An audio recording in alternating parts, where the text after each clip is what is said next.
আপনি পিতা তো একসময় আওয়ামী লীগের সঙ্গে সম্পৃক্ত ছিলেন, বঙ্গবন্ধুর সঙ্গে সম্পৃক্ত ছিলেন, আপনারও নাকি সেই ধরনের একটা সম্ভাবনা আছে?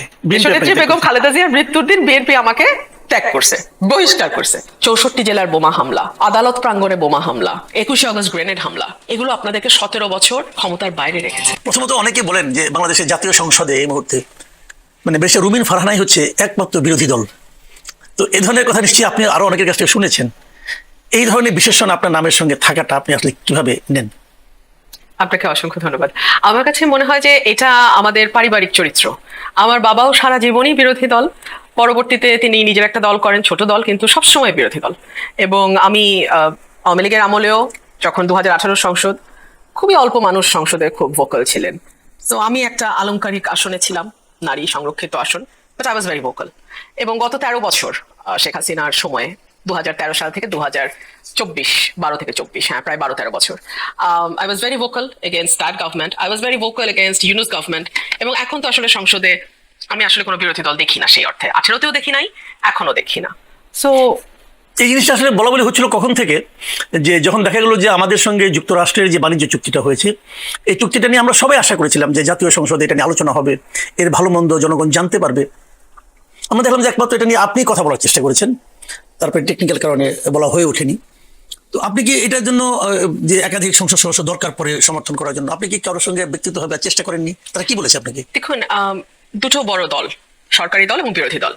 আপনি বুঝতেই পারছেন সরকারি দলে কারোর সঙ্গে আলাপ করবার কোনো অর্থ নাই এটা নিয়ে আলাপ করার ব্যাপারে।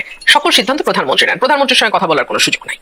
আর বিরোধী দলের ব্যাপারে এবং এনসিপি যেহেতু বিরোধী দলের সঙ্গে জোটভুক্ত, সেখানেও সকল সিদ্ধান্ত নেন দলের আমির। সো কথা বলতে হলে দলের আমিরের সাথেই বলতে হবে।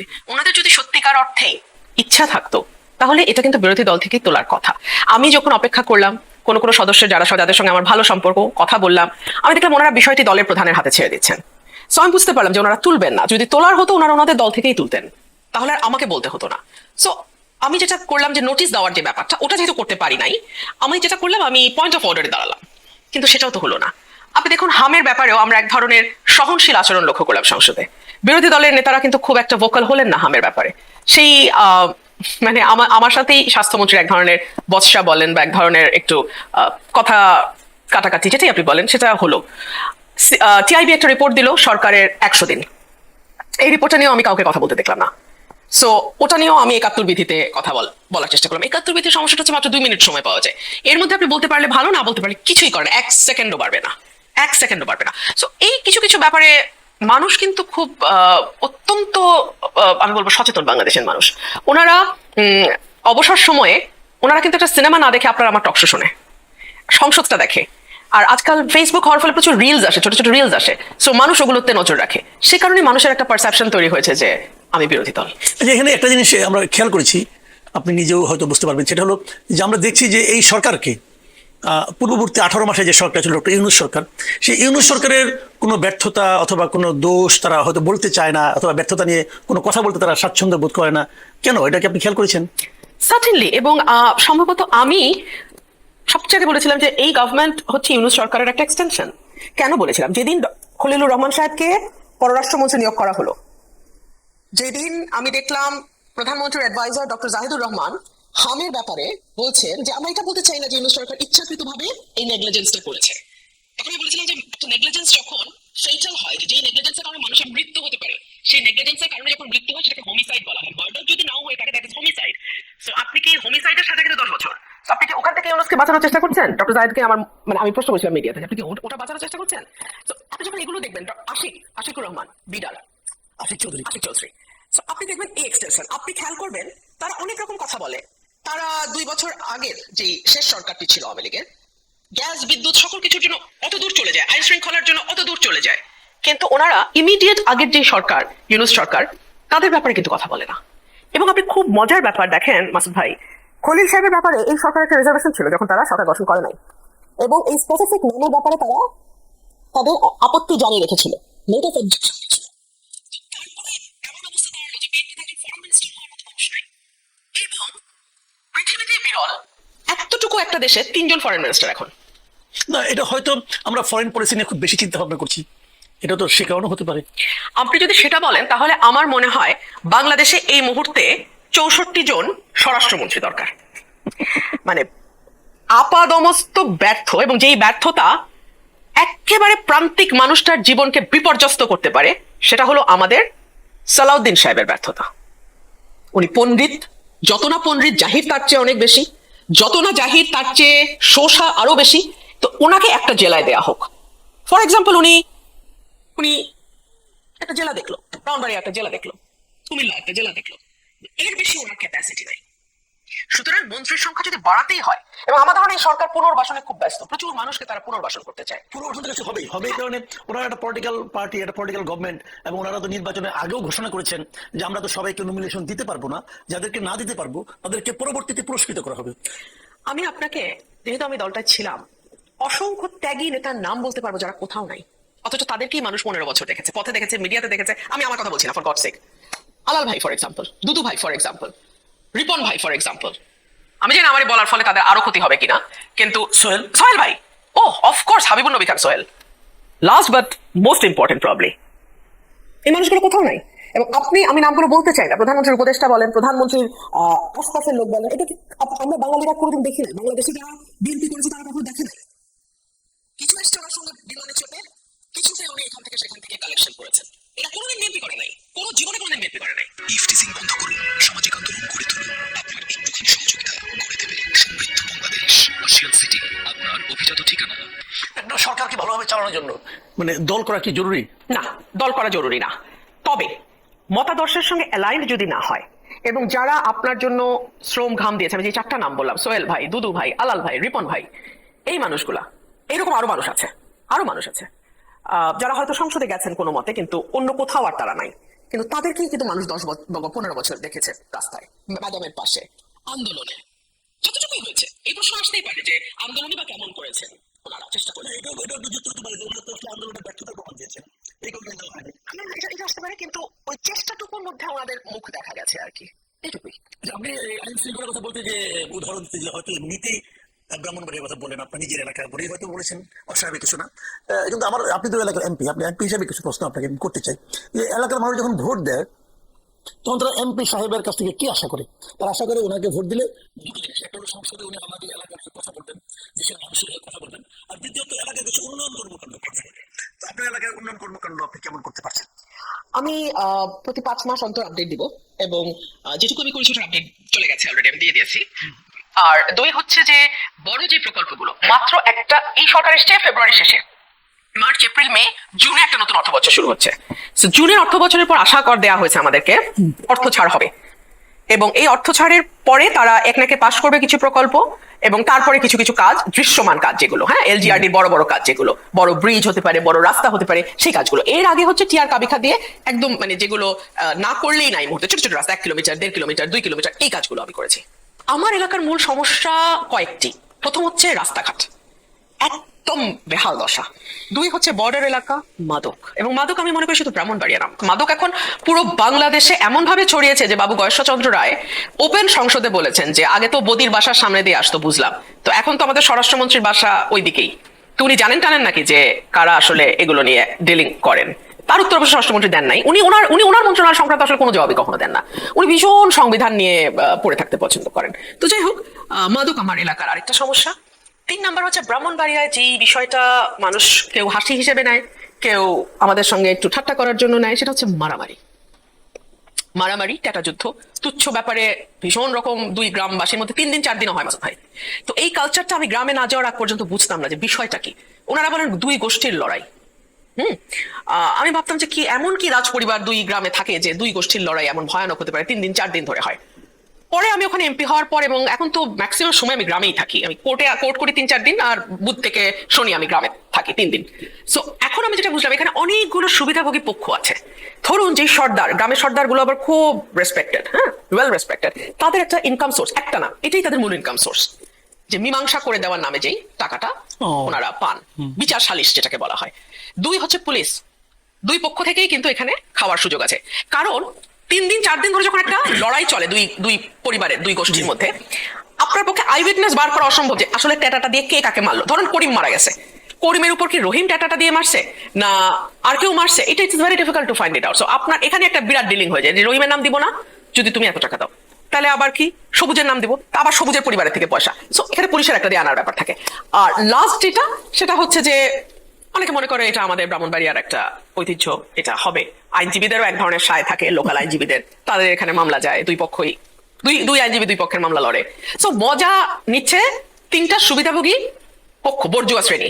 এই জন্য আমি এলাকায় বলি সাধারণ মানুষকে যে তোমরা এটার মধ্যে জড়াও না। তুমি ছেলে হারাবা, তোমার ছেলে পঙ্গু হবে, তোমার ছেলে চোখ হারাবে, লাভ হবে উকিলের, লাভ হবে সর্দারের, লাভ হবে পুলিশের। তো এটার মাধ্যমে কি আপনি কিছু মানে প্রভাব বিস্তার করতে পেরেছেন? ব্রাহ্মণবাড়িয়া তো বিখ্যাত, যে আপনাদের ওখানে বিখ্যাত একটা কি সরাইলের কুকুর কি আছে, কুকুর আছে, মোরগ আছে। মোরগ আছে, তো এটা তো মারামারি করে বেসিক্যালি। ওহ। এই মারামারি কি এখান থেকে আসছে নাকি? আমাদের সরাইলের মোরগ আপনি দেখেছেন কখনো? দেখেছি, লম্বা গলা।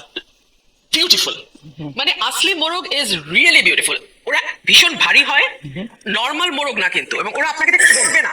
ওরা খুব সাহসী, ভীষণ সাহসী, আপনাকে দেখে সরবে না, নড়বে না। আমি তো পালি, আমি কোলে নেই, জি। খুব ভারী, এবং ওদের ব্যক্তিত্বই আলাদা। ওই মোরগের মানে পার্সোনালিটি আলাদা, ওটা না দেখলে আপনি বুঝবেন না। বিউটিফুল। যে সেটা না আপনাকে দেখে কিছু টেপ পাবো। কিন্তু এখন বাউন্ডবাইটা ফুরি, বাউন্ডবাইটা এখন ফুরি। কথা হলো যে আপনি তো দীর্ঘদিন বিএনপি রাজনীতির সঙ্গে ছিলেন, এখন বিএনপির সঙ্গে আপনি নেই। আপনি যদি এবার মনোনয়ন পেতেন তাহলে নিশ্চয়ই বিএনপির সঙ্গেই থাকতেন। তাহলে মনোনয়ন পাওয়া না পাওয়ার সঙ্গে রাজনীতি ত্যাগ করা গ্রহণ করার সম্পর্কটা, বিষয়টা কেমন হয়ে গেল না? ভালো বলছেন। মনোনয়ন না পেলেও আমি থাকতাম, পেলেও থাকতাম। আমি ইলেকশন করতাম, কিন্তু আমাদের বহিষ্কার করা হয়েছে। বিএনপি তো আমি ত্যাগ করি নাই। দেশনেত্রী বেগম খালেদা জিয়ার মৃত্যুর দিন বিএনপি আমাকে ত্যাগ করছে, বহিষ্কার করছে।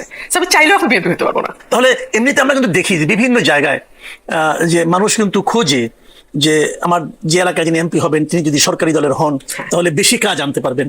হ্যাঁ, তো সেরকম অনেকে এমনও ভেবেছেন যে আপনি একসময় বিএনপি ছিলেন, যদি পাশ করেন হয়তো আবার বিএনপি আপনাকে ফেরত নেবে। এই ধরনের চিন্তা কিন্তু অনেকে করেছে সাধারণ মানুষ। কিন্তু আপনার ইদানিংকার কথাবার্তা এবং মানে বিভিন্ন আচরণে এটা মনে হচ্ছে যে বিএনপির সঙ্গে আপনার একটা দূরত্বটা স্থায়িত্ব লাভ করছে। আমি একটু বলবো বলেন প্লিজ। আমি কিন্তু ইলেকশনের আগে আমার নেতা কর্মীদের ডেকে নিয়ে আমি বলেছি আমি কিন্তু ফিরবো না আর কখনো। এরপরে যে থাকবা থাকো, আচ্ছা, আমি এটা ক্লিয়ার করেছি। ইভেন এমনও হয়েছে আমি যখন ইলেকশন করছি ওখানে ইউনিয়ন বিএনপির সেক্রেটারির বাসার পাশেই আমি ওনাকে ডেকেছি, ডেকে বলেছি আপনারা কিন্তু আমার ইলেকশন ইনভলভ হওয়ার দরকার নাই, হলে বহিষ্কার হতে পারেন, দরকার নাই। But somehow his family pressurised him to get involved in my election. ওটা তার ফ্যামিলির সিদ্ধান্ত, ওনারা চেয়েছেন উনি আমার ইলেকশন করেন। কিন্তু আমি কিন্তু এভাবে 1-to-1 বসে আমি বলেছি আমি কিচ্ছু, আমি সত্যি বিশ্বাস করেন আমি একমাত্র আল্লাহর উপর তোয়াক্কাল করে আমি নির্বাচন করেছি। আমি কিন্তু সকলকে ডেকে আমার নেতা কর্মীদেরকে বলছি তোমাদের যদি কারো মনে একটু দ্বিধা থাকে তোমরা থেকো না। আমি জানি দল ক্ষমতায় আসবে, আমি জানি তোমরা 17 বছর কষ্ট করেছো, আমি জানি আজকাল যারা রাজনীতি করে তাদের একটা সোর্স অফ ইনকাম, একটা ইনকামের উৎস হচ্ছে সরকারি দলের সঙ্গে থাকা। হ্যাঁ ঠিক আছে, আমি একদম ওপেন বলেছি যে তোমরা আমার সঙ্গে তাহলে থেকো না। আমি সাধারণ মানুষকে ইলেকশন করি, আমার ভাগ্যে আমার মালিক যা লিখছেন তাই হবে। ইফটিজিং বন্ধ করুন, সামাজিক আন্দোলন গড়ে তুলুন। আপনার একটুখানি সহযোগিতা গড়ে দেবে সমৃদ্ধ বাংলাদেশ। আশিয়ান সিটি, আপনার অভিজাত ঠিকানা। তো তারপরে ওরকম যারা এসেছেন তাদের কি দল বহিষ্কার করেছে? সবাইকে, সবাইকে 1-to-all 200-র উপরে লোক বহিষ্কার হয়েছে। কিন্তু ভেরি ইন্টারেস্টিং, এটা আমি ইলেকশনের পরপর কয়েকটা ইন্টারভিউতে বলেছিলাম, আমি ওই সময় কাউকে মন খারাপ দেখি নাই। এখন হয়তো টিআর কাবিখার ভাগাভাগি নিয়ে একটু মন খারাপ হয় যে আপা ওকে কাজ দিল আমাকে দিল না। আমি তো বুঝাইতে পারি না যে এইটুক কাজ তো সবার মধ্যে, মানে কাজ তো অল্প, লোক তো বেশি। মানে কাজ দেওয়ার মানে কি? কাজ দেওয়া মানে কি ওখান থেকে আপনি চুরি চামারির সুবিধা, নাকি কাজ দেওয়া মানে মানুষের না, উপকার করার কাজ সুবিধা? দেওয়া মানে উপকারও। আমি আপনাকে বুঝাই, টিআর কাবিখার নর্মালি কিন্তু এমপিরা কাজই করে না, এটা কর্মীরা নিয়ে নেয়। কিন্তু আমার টিআর কাবিখার এবং এখান থেকে এমপি সাহেবের পার্সেন্টেজ নেয়, আর বাকিটা কর্মীরা খেয়ে ফেলে, রাস্তা হয় না। আমারটাতে কাজ হয় তার প্রমাণ আমি যখন সংরক্ষিততে ছিলাম ওইটাও আমি আপডেট করেছি, কি কাজ হয়েছে সর্বোচ্চ আমি ছবি দিয়ে দিয়েছি, এবং যেটার ফল আমাকে ফলেছে এই ইলেকশনে। এখনো 5 মাসের কাজ আমি সব জায়গায় দিয়ে দিয়েছি। ধরেন 1.5 লাখ টাকার একটা কাজ হলো, একজন কর্মী ওখান থেকে বড় জোর 2,000, 2,500, 3,000 টাকা লাভ করতে পারে। ঠিকাদারি তো এইটুকু তো লাভ তারা করবে, কিন্তু কাজ না করে টাকা নেওয়ার যে সংস্কৃতি এত বছর ধরে চলে এসেছে সকল কনস্টিটুয়েন্সিতে, এটা আমার এখানে। আচ্ছা, আমি একটা হাইপোথেটিক্যাল কোশ্চেন করি। ধরা যাক আপনি বিএনপিতে থাকতেন, যদি আপনি বিএনপি থেকে নমিনেশন পেতেন, এমপিও হতেন, ধরা যাক, আমি সব ধরে দিচ্ছি, কিন্তু বিএনপি এভাবেই দেশ চালাতো, তো তখন আপনি কি বলতেন যে বিএনপি কেমন দেশ চালাচ্ছে, এবং এখন আপনি কি বলবেন বিএনপি কেমন দেশ চালাচ্ছে? আমি মিডিয়া অ্যাভয়েড করতাম, আমি মোস্টলি মিডিয়া অ্যাভয়েড করতাম। আর এখন আপনি বিরোধী দল মানে আপনি বিরোধী বিএনপির সদস্য না হয়ে স্বতন্ত্র এমপি হিসেবে আপনার কি মূল্যায়ন, বিএনপি দেশ কেমন চালাচ্ছে গত 6 মাসে কি দেখছেন? দেখেন, এটা বললে অনেকে ভাববে নমিনেশন দেয় নাই বলে বলতেছি। হ্যাঁ, এটা না ভেবে আপনারা একটু খোলা মনে কথাগুলো শোনেন, আপনাদের ভালো হবে। আমি বিএনপি লোকজনকে বলছি আপনাদের ভালো হবে। যখন 300-র উপরে ফ্যাক্টরি গ্যাসের অভাবে বন্ধ হয় 6 মাসে, যখন মানুষ যাতা বলতে থাকে লোডশেডিং এর চাপে, যখন বিদ্যুৎ বিল হঠাৎ করে 2 গুণ 3 গুণ আসা শুরু হয় একটা মধ্যবিত্ত পরিবারে, যখন বাজারে গেলে মানুষ দ্রব্যমূল্যের ঊর্ধ্বগতিতে অস্থির হয়ে গালাগালিটা করে, এবং যখন বিভিন্ন জায়গায় কেতলি বোমা কি বোমা না বোমা এগুলা পাওয়া যায়, যখন এম্বাসিগুলোতে ইমেইল যায় জঙ্গিবাদের আক্রমণের হুমকি দিয়ে, সেটা আপনাদের স্বরাষ্ট্রমন্ত্রী এড়িয়ে যেতে পারেন। তিনি বলতে পারেন জাতিসংঘের রিপোর্ট ধারণার উপর এসছে, সুতরাং উনি এটা আমলে নিতে রাজি নন। ভাই, এটার একটা ব্যাকফায়ার আছে। এই ব্যাকফায়ার আপনাদের 17 বছর ক্ষমতার বাইরে রেখেছিল। 64 জেলার বোমা হামলা, আদালত প্রাঙ্গণে বোমা হামলা, 21 আগস্ট গ্রেনেড হামলা, এগুলো আপনাদেরকে 17 বছর ক্ষমতার বাইরে রেখেছে। আর আরেকটা কথা আমি বলতে চাই মাসুদ কামাল ভাই, 2001 থেকে 6 মানুষের যে ধৈর্য সহ্য ছিল, এবং আজকের মতো হাতে হাতে মোবাইল ফোন আসে নাই। আপনি কি ভাবছেন আর আমি কি ভাবছি একসাথে না দাঁড়ালে আমরা বুঝতাম না, কমিউনিকেট করতে। এখন মুহূর্তে কমিউনিকেশন হয়ে যায়। হ্যাঁ, সো আমি সরকারকে আসলে সত্যিকার অর্থে, একসময় ছিলাম ওনাদের সাথে, আমি সত্যিকার অর্থেই বলবো আপনারা একটু সাবধান হন। আমাকে গালি দিতে পারেন, দেন, এটা কিচ্ছু যাবে আসবে না, আপনারা সাবধান হন। এবং আগুন জ্বালানোর যে সংস্কৃতি, বাড়ি ভাঙার যে সংস্কৃতি আপনারা করেছেন, ইউনুস শুরু করেছে এবং আপনারা সেটা ধারাবাহিকতা টেনে নিয়ে গেছেন। কি হবে আমি ভয় লাগে আমার মাঝে মধ্যে, আমি চিন্তা করি যে কি হবে। এটা কি আপনি কি মনে করেন যে আপনি যে মপতন্ত্রের কথা বলছেন, এটা কি আপনি মনে করেন সরকার থামাতে পারছে না নাকি চাচ্ছেই না? আমার কাছে না মনে হয় কি 17 বছর পর কেউ শিলং থেকে আসছে, কেউ লন্ডন থেকে আসছে, একটা বড় চাঙ্ক লন্ডন থেকে আসছে। অ্যাকচুয়ালি ওনাদের মধ্যে না অনেকটা ফুরফুরা ভাব, একটা খুশি খুশি, হ্যাঁ আছি মজা মজা এরকম একটা ভাব। Ground reality is very different. অথবা আমি জানি না, ক্ষমতা জিনিসটাই বোধহয় এরকম যে মানুষকে মানে অনেকটা আচ্ছন্ন করে ফেলে, মানুষ রিয়ালিটি থেকে ডিট্যাচড হয়ে যায়। এছাড়া আমি এটার কোনো ব্যাখ্যা আসলে আমি আমার কাছে নাই। আমরা মাঝে মাঝে শুনি, অনেকে বলেন আর কি, যে একটা শব্দ লন্ডন পার্টি অথবা লন্ডন গ্রুপ, এরাই প্রভাব বিস্তার করছে, এরাই প্রাইম মিনিস্টারকে ঘিরে আছে, এই ধরনের কথা আমরা শুনি। আপনিও কি শুনেন? শুনতে হবে কেন মাসুদ কামাল ভাই? আপনি মিডিয়াগুলো দেখেন, আপনি পদগুলো দেখেন, আপনি নামগুলো দেখেন, আপনি মুখগুলো দেখেন। আপনি তো সাংবাদিকতা করছেন আজকে আই ডোন্ট নো ইভেন কত বছর, হয়তো আমার বয়সের সমান না, আমি অত বুড়ো হইনি এখনো। তো 3 দশক তো হয়েছে। তাহলে 3 দশকের বেশি। তো তাহলে আপনি বলেন, আপনি কতজনের নাম দেখেছেন, নাম শুনেছেন? অন্তত গত 17 বছর তো আপনি এই মাঠে কখনো কোনো গণমাধ্যমের সঙ্গে, কখনো ফ্রিল্যান্সার, কখনো এককভাবে আপনি কাজ করছেন। আপনি কাকে দেখেছেন? কোন নামটা দেখেছেন? কোন মুখটা আপনার পরিচিত লাগছে? এটা ভয়ের বার্তা। ভয়ের বার্তা কেন? যাদের উপর দিয়ে স্টিম রোলার গেছে তারা যতটা ভয় পাবে, যারা ফুরফুরা বাবার মতন বাইরে থেকে এসছেন, ওরা জানেনই না যে এই রিয়েলিটিটা কেমন। কেবল বাইরে থেকে আসেননি, আবার বাইরে চলে যাওয়ার সমস্ত সুযোগ সুবিধাও তাদের আছে। একদম তাই। আমি সারপ্রাইজড হব না, এই ক্যাবিনেট এবং এই ক্যাবিনেটই বলি, এমপি পর্যন্ত যাওয়ারই দরকার নাই। অনেকেরই পাসপোর্ট বিভিন্ন রঙের, অনেকের পাসপোর্ট বিভিন্ন রঙের। এটা তো কেবল অনৈতিকই নয়, এটা তো বেআইনিও বটে। এটা কমপ্লিটলি আনকনস্টিটিউশনাল, ইললিগাল, এবং এটা কোনো, এই দেশে যদি ন্যূনতম কোনো আইনের শাসন থাকতো, অনেক মাথায় নাই হয়ে যেত, নাই হয়ে যাওয়ার কথা। আমরা আলোচনার শেষ পর্যায়ে চলে এসেছি। খুব ছোট ছোট করে কথা বললাম, তাও মনে হলো অনেকক্ষণ হয়ে গেছে। একটা জিনিস অনেকে জিজ্ঞাসা করেন যে আপনার রাজনৈতিক ভবিষ্যৎ কি? আপনি কি সারা জীবন স্বতন্ত্রই থাকবেন, নাকি কোনো পলিটিক্যাল পার্টিতে যুক্ত হবেন, নাকি নিজে একটা পলিটিক্যাল পার্টি করবেন? এই তিনটাই তো সম্ভব না। এই তিনটার মধ্যে কোন দিকে আপনার চিন্তা ভাবনা চলছে এখন? আমি ভবিষ্যৎ নিয়ে কখনো খুব ভাবি না মাসুদ কামাল ভাই। এটা পূর্ব নির্ধারিত, এবং এটা যেভাবে নির্ধারিত আছে, আল্লাহ যেভাবে লিখেছেন ওইভাবেই হবে। আমি এইটুকু আল্লাহর কাছে চাই, আমি একজন রাজনীতিবিদ হতে চাই, এটা আমি খুব মনে প্রাণে চাই। গান্ধী কখনো পাওয়ারের কাছে যান নাই, কিন্তু যতদিন ভারতবর্ষ থাকবে গান্ধীর নাম থাকবে। সুভাষ বোস কখনো পাওয়ার পান নাই, নাম থাকবে। মৌলানা ভাসানী পাওয়ারের কাছে যান নাই, কিন্তু নাম থাকবে। ইভেন সিরাজুল আলম খান ফরসে, তার একটা আদর্শ আছে, ছিল, এবং তার ফলোয়ার্স ছিল তার মতো করে। সো ক্ষমতা এবং রাজনীতি দুটো ভিন্ন জিনিস। আমি একজন রাজনীতিবিদ হতে চাই, এবং আমি প্রো পিপল পলিটিক্সটা করতে চাই। আর আল্লাহর কাছে বলি, আল্লাহ তুমি অসম্মানিত করো না, এর বেশি কিছু না। আমি আরেকটা প্রশ্ন করবো একটু পরে, তার আগে একটা মাঝখান থেকে আরেকটা প্রশ্ন করে নিই। সেটা হলো যে আমাদের এখনকার যে অন্তর্বর্তীকালীন সরকার যখন ছিল, তারা মানে কিছু রাজনীতিকে কি একভাবে নিয়ন্ত্রণ করার চেষ্টা করেছে। একটা পলিটিক্যাল পার্টিকে তারা তাদের কার্যক্রম নিষিদ্ধ করেছে, তাদের অঙ্গ সংগঠনকে একদমই নিষিদ্ধ করেছে, এবং এই সরকার এসে সেই ধারাবাহিকতাকে অব্যাহত রেখেছে। এই যে বিষয়টা, এটা গণতন্ত্রের জন্য আপনার কাছে কতটুকু মানে লাভজনক মনে হয়? সেটা তো গণতান্ত্রিকই না। কোনো পার্টিকে এভাবে নিষিদ্ধ করাটাই তো গণতান্ত্রিক। নিষিদ্ধ করা বলতে আসলে কি বোঝান, আমি এটাও কিন্তু পরিষ্কার না। কেন পরিষ্কার না? যেই মানুষটি দলটির আদর্শকে ধারণ করে, লালন করে, এটাকে মানে এটাই তার জীবনের আদর্শ, মানে রাজনৈতিক আদর্শ, সেই মানুষটির মন থেকে আপনি স্লেটে যেভাবে কালি মোছে ওভাবে বুঝতে পারবেন। আমি আমার বাসায় যেই মেয়েটি আছেন গৃহকর্মী হিসেবে, সাহায্যকারী হিসেবে অনেক বছর ধরে, তো ওনাদের বাড়ি মাদারীপুর, ওনার আত্মীয়রা এসছেন আমার বাসায় বেড়াতে। তো আমি জিজ্ঞেস করছিলাম, কি খবর, আপনাদের নেত্রী কি ফিরবেন টিরবেন নাকি? বলে 100 বার। আমি বলছি যে মানে এত কনফিডেন্টলি বলতেছেন, আপনারা রিল্যাক্সড, কি ব্যাপার? বলে এখন একটু গেছে জীবনের উপর হুমকি, মানে ওনার আমাদের ভাষায় জীবনের উপর একটু হুমকি হয়েছিল, একটু গেছে, আবার দেখেন না কেমনে করে আমরা আসি। তোমরা সিটি তোমাদেরকে যেভাবে ফেলে গেছে মন টন খারাপ লাগে না? বলে না, এরকম একটু মাঝে মধ্যে যাইতে হয়। মানে they were so confident and relaxed. ওনারা কিন্তু কেউ পড়াশোনা জানেন না। আমি যার কথা বলছি, উনি এবং ওনার পরিবারের কোনো সদস্য নিজে নামও লিখতে পারেন না, কিন্তু ওনারা যখন আমার সঙ্গে কথা বলছেন, a group of people with full confidence, with full respect and honour and love for the leader. তো এই ভালোবাসা, এই আনুগত্য, এই প্রেম, এই আদর্শ আপনি বুঝবেন কিভাবে? আপনি এটার অংশ হন আমি বলছি না, আমিও এটার অংশ নই, কিন্তু আমি বলছি গ্রুপ অফ পিপলের রিয়েলিটি, যেটা আমি আমার নিজের চোখে দেখেছি। লিখতে পড়তে পারে না, পলিটিক্স শত আপনার আমার চেয়ে ভালো বুঝে। তারা যে বলছেন আত্মবিশ্বাস নিয়ে ফিরে আসবেন, আপনার কি মনে হয় ফিরে আসবেন? আমার আত্মবিশ্বাস না, আমার এটা হচ্ছে হিসাব। আমি যেটা বলি ওটা হচ্ছে হিসাব। ওনারা আবেগ থেকে বলেন, আমি হিসাব থেকে বলি। যে ও না ফিরে তো আসলে ওনার কোনো ওয়ে আউট নাই। So she have to come back, she will come back. আপনার শুরুতে আপনি আলোচনা শুরুতে আপনি আপনার পিতার কথা বললেন, আপনার পিতার রাজনীতির কথা বললেন, এবং আপনার পিতার রাজনীতিটাই আপনি করছেন, ওই আদর্শ নিয়ে আছেন এমন কথা বললেন। আমি তা বিশ্বাস করছি, আমি পার্সোনালি বিশ্বাস করি। আপনার পিতা তো একসময় আওয়ামী লীগের সঙ্গে সম্পৃক্ত ছিলেন, বঙ্গবন্ধুর সঙ্গে সম্পৃক্ত ছিলেন, খুবই ক্লোজলি সম্পৃক্ত ছিলেন। তো অনেকে এমন বলেন যে আপনারও নাকি সেই ধরনের একটা সম্ভাবনা আছে।